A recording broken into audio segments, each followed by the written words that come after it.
Good morning, student. So we start with the remaining part of the exercise. 14th question तक ਆਪਾਂ ਗੱਲ कर ले सी. Now it is 15th question in which we have to find the value of a square minus 5a plus 6i if a is this thing. A is given 3 by 3 order matrix and you have to evaluate this expression. So how to evaluate this? So now this is what we have to find, where A is given to be this matrix in the question. I we know that is the identity matrix and we have to take the identity matrix of same order as that of the order of A in that question. तो A the order अगर 3 है तो I भी ਆਪਾਂ 3 by 3 order the matrix ਲੈਣਾ. ਉਸ ਤੋਂ ਬਾਅਦ A square ਇੱਥੇ ਪੁੱਟ ਕਰਨ ਦੇ ਲਈ A square ਚਾਹੀਦਾ, ਇੱਥੇ A ਹੈਗਾ ਆ I ਵੀ ਹੈਗਾ, तो A square ਦੇ ਲਈ A into A करांगे. A मैट्रिक्स दो बारी लिख लिया.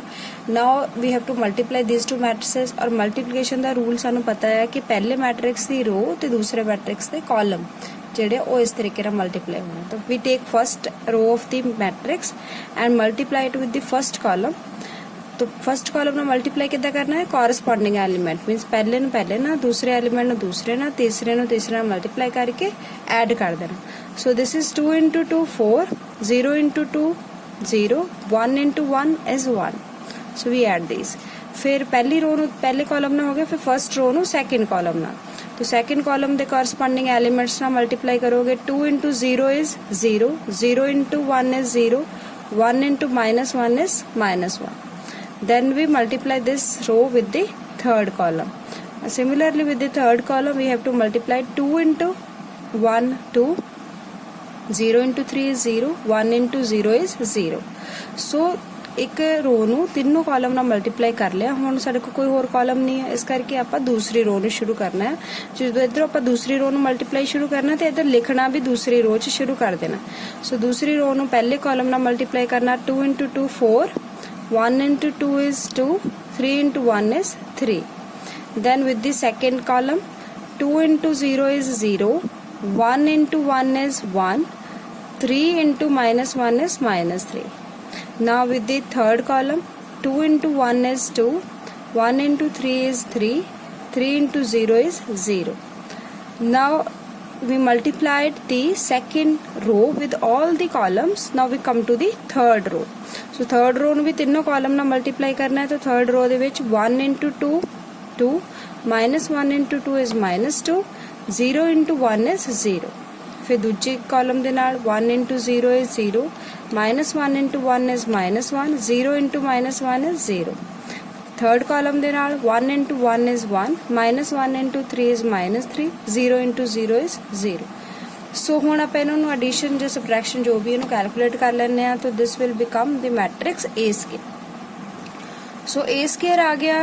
ਹੁਣ ਆਪਾਂ ਇਸ ਐਕਸਪ੍ਰੈਸ਼ਨ ਨੂੰ ਵੈਲਿਊਟ ਕਰਨਾ ਹੈ. ਤਾਂ a square minus 5a plus 6i ਇਹਦੇ ਵਿੱਚ a ਸਕੁਅਰ ਦੀ ਵੈਲਿਊ ਪੁੱਟ ਕਰ ਦਿੱਤੀ. ਫਿਰ minus 5 into a the value plus 6 into identity matrix the value.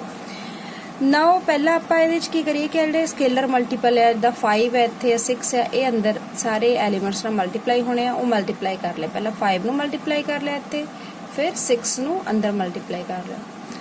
So what we get is these three matrices ਜਿਹਦੇ ਵਿੱਚ ਪਹਿਲੇ ਦੋ ਦੀ ਸਬਟ੍ਰੈਕਸ਼ਨ ਹੈ, ਫਿਰ ਐਡੀਸ਼ਨ ਹੈ. ਤੁਸੀਂ ਜਿਹੜਾ ਮਰਜ਼ੀ ਪਹਿਲਾਂ ਕਰ ਸਕਦੇ ਆ, ਤਿੰਨਾਂ ਨੂੰ ਇਕੱਠੇ ਵੀ ਕਰ ਸਕਦੇ ਆ. ਸੋ ਪਹਿਲਾਂ ਮੈਂ ਇਹਦੇ ਵਿੱਚ ਇਹਨਾਂ ਦੋਨਾਂ ਨੂੰ ਸਬਟ੍ਰੈਕਟ ਕੀਤਾ ਹੈ. 5 minus 10 is minus 5. तो you have to subtract these two matrices. और ਇਹਦਾ ਸਾਈਨ ਦਾ ਵੀ ਖਿਆਲ ਰੱਖਣਾ ਹੈ ਕਿ ਕਿਹੜਾ ਸਾਈਨ ਆਉਂਦਾ. ਤੁਹਾਨੂੰ ਪਤਾ ਹੀ ਹੈ ਕਿ ਵੱਡੀ ਟਰਮ ਦੇ ਨਾਲ ਜਿਹੜਾ ਸਾਈਨ ਹੁੰਦਾ ਪੋਜ਼ਿਟਿਵ ਹੈ ਤਾਂ ਪੋਜ਼ਿਟਿਵ ਆਏਗਾ, ਨੈਗੇਟਿਵ ਹੈ ਤਾਂ ਨੈਗੇਟਿਵ ਆਏਗਾ. ਸੋ ਇਸ ਤਰੀਕੇ ਨਾਲ ਅਸੀਂ ਇਹਨਾਂ ਦੋਨਾਂ ਨੂੰ ਇਵੈਲੂਏਟ ਕਰ ਲੈਣਾ. ਪਹਿਲੇ ਦੋ ਮੈਟ੍ਰਿਕਸ ਨੂੰ, ਤੀਸਰਾ ਐਜ਼ ਇਟ ਇਜ਼ ਆ. ਫਿਰ ਹੁਣ ਤੀਜੇ ਨੂੰ ਵੀ ਆਪਾਂ ਇਹਦੇ 'ਚ ਐਡ ਕਰ ਦੇਣਾ. ਤਾਂ ਐਡ ਕਰਕੇ ਆ ਸਾਡੇ ਕੋਲ ਮੈਟ੍ਰਿਕਸ ਬਣਿਆ ਜਿਹੜਾ ਕੀ ਹੈ, ਜਿਹੜਾ ਪੁੱਛਿਆ ਸੀਗਾ ਇਵੈਲੂਏਟ ਕਰਨ ਦੇ ਲਈ ਉਹਦੀ value. So in this way we can find the quadratic expression in matrices. So ਇਹ ਸੀਗਾ 15th ਕੁਐਸਚਨ. 16th ਕੁਐਸਚਨ ਵੀ ਸੇਮ ਹੀ ਹੈ, ਜਿਹਦੇ ਵਿੱਚ a ਦਿੱਤਾ ਹੋਇਆ ਤੇ ਤੁਸੀਂ ਆ ਐਕਸਪ੍ਰੈਸ਼ਨ ਇਵੈਲੂਏਟ ਕਰਨਾ. ਹੁਣ ਇਹਦੇ ਵਿੱਚ a ਕਿਊਬ ਹੈ ਇੱਥੇ. a ਕਿਊਬ ਦਾ ਮਤਲਬ ਹੈ a ਸਕੁਅਰ ਤਾਂ ਆਪਾਂ ਕਰ ਲਿਆ ਸੀ ਫਾਈਂਡ. ਹੁਣ a ਸਕੁਅਰ ਨੂੰ ਇੱਕ ਵਾਰੀ ਫਿਰ a ਨਾਲ ਮਲਟੀਪਲਾਈ ਕਰ ਦਾਂਗੇ ਤਾਂ ਸਾਡੇ ਕੋਲ a ਕਿਊਬ ਆ ਜਾਣਾ. ਮਤਲਬ a ਸਕੁਅਰ ਜਿਹੜਾ ਮੈਟ੍ਰਿਕਸ ਆਇਆ ਉਹਨੂੰ ਫਿਰ ਤੋਂ a ਨਾਲ ਮਲਟੀਪਲਾਈ ਕਰ ਦਿਓ, a ਕਿਊਬ ਆ ਜਾਣਾ. ਫਿਰ ਇਸੇ ਤਰ੍ਹਾਂ ਆ ਐਕਸਪ੍ਰੈਸ਼ਨ ਜਿਹੜਾ ਇਵੈਲੂਏਟ ਕਰ ਲੈਣਾ. ਔਰ ਇਹਦੀ ਖਾਸੀਅਤ ਇਹ ਹੈ ਕਿ ਜੇ ਤੁਸੀਂ ਇਵੈਲੂਏਟ ਕਰੋਗੇ ਦੂਜੇ ਪਾਸੇ ਮੈਟ੍ਰਿਕਸ ਜਿਹੜਾ ਹੈ ਉਹ 0 ਬਣ ਜਾਏਗਾ, ਨਲ ਮੈਟ੍ਰਿਕਸ ਬਣ ਜਾਣਾ ਚਾਹੀਦਾ. Similarly, 17th question, you are given A matrix and I matrix. You have to evaluate K here. K the value ਕੱਢਣੀ ਜਦੋਂ ਕਿ ਦੋ ਮੈਟ੍ਰਿਕਸ ਇਕੁਅਲ ਦਿੱਤੇ ਹੋਏ तो इधर ਤੁਸੀਂ A square matrix find out करके लिख देना इधर ਤੁਸੀਂ ਆ ਜੋ ਵੀ मैट्रिक्स ਦਿੱਤਾ ਹੈ K into A -2i ਇਹ ਵੀ ਇੱਕ ਮੈਟ੍ਰਿਕਸ ਫਾਰਮ ਬਣ ਜਾਣੀ ਹੈ ਤੇ ਜਦੋਂ ਦੋਨਾਂ ਨੂੰ ਇਕੁਅਲ ਕਰਨਾ ਹੈ ਤਾਂ ਤੁਹਾਡੇ ਕੋਲ K ਦੀ ਵੈਲਿਊ ਆ ਜਾਏਗੀ ਜਦੋਂ ਕੋਰਸਪੋਂਡਿੰਗ ਐਲੀਮੈਂਟਸ ਨੂੰ ਇਕੁਅਲ ਕਰਾਂਗੇ 18th question A matrix is given which is a trigonometric matrix.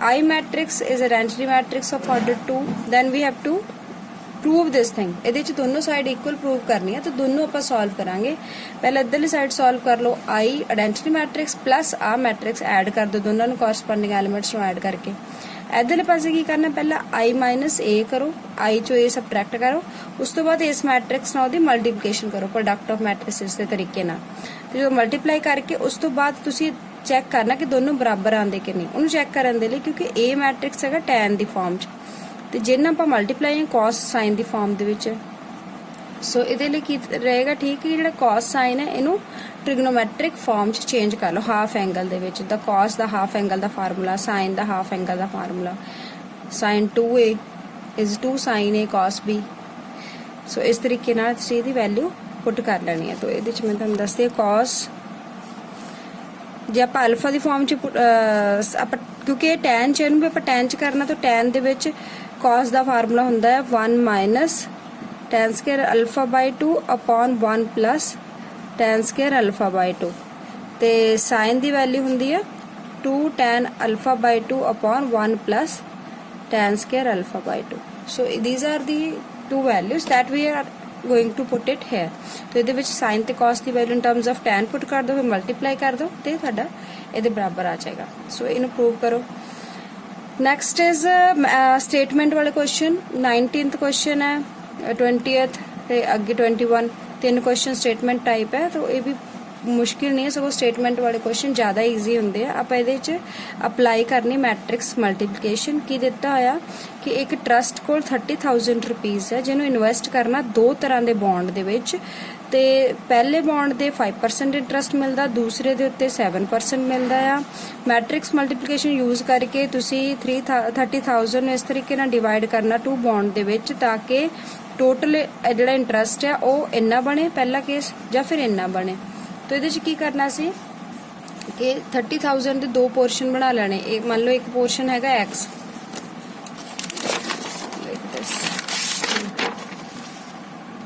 अगर 30,000 ਦੇ ਵਿੱਚੋਂ x ਜਿਹੜੀ ਅਮਾਉਂਟ ਹੈ ਉਹ ਅਸੀਂ ਇੱਕ ਬੌਂਡ 'ਚ ਇਨਵੈਸਟ ਕਰ ਦਿੱਤੀ ਜਿੱਤੇ 5% ਇੰਟਰਸਟ ਮਿਲਦਾ ਦੂਸਰੀ ਇਨਵੈਸਟ ਕਰ ਦਿੱਤੀ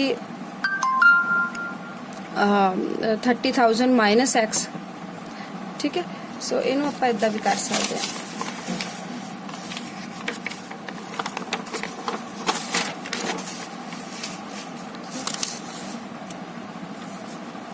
$30,000 माइनस एक्स ते एक्स आ अमाउंट है ते इंटरस्ट कितना है आ अमाउंट वाला मैट्रिक्स है आ इंटरस्ट वाला है इंटरस्ट परसेंटेज दे विच सो ये साडे कोल है 5% 5% का मतलब होंदा 5/100 दूसरे ते मिलता सानू 7% ते ये मैट्रिक्स मल्टीप्लिकेशन इत्थे यूज़ करनी है तो की आएगा आंसर इहदा पहली रो है इक्को कॉलम है मल्टीप्लाई करो देखो ये आएगा 5/100 x ठीक है इन्हां दोनों दी प्रोडक्ट फिर प्लस 30,000 माइनस x इंटू 7/100 सो आ साडे कोल क्योंकि इक्को रो इक्को कॉलम से तो वी हैव वन एलिमेंट तो एक ही आ गया टोटल इंटरस्ट जेड़ा सिंपल इंटरस्ट तो टोटल इंटरस्ट जेड़ा आ गया ये हैगा इक्वल टू कितना गिवन है पहला केस हैगा 1800 के बराबर तो इनू आपां इहदे चों इक्वल कर देना ते x की वैल्यू कढ लेनी x सानू पता चल गया तो सानू पता चल गया कि पहले बॉन्ड च कितना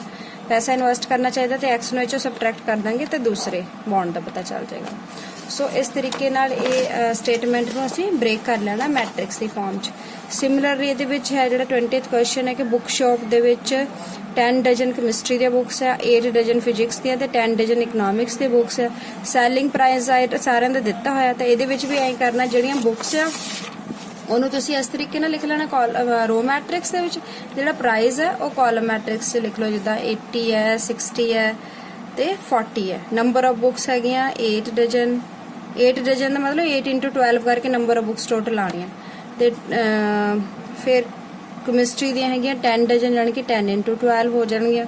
ਤੇ 10 ਡਜਨ ਕੈਮਿਸਟਰੀ ਦੇ, ਪਹਿਲਾਂ ਇੱਥੇ 10 ਡਜਨ ਆਉਣਾ ਸੀ, 10 ਡਜਨ ਕੈਮਿਸਟਰੀ ਆ।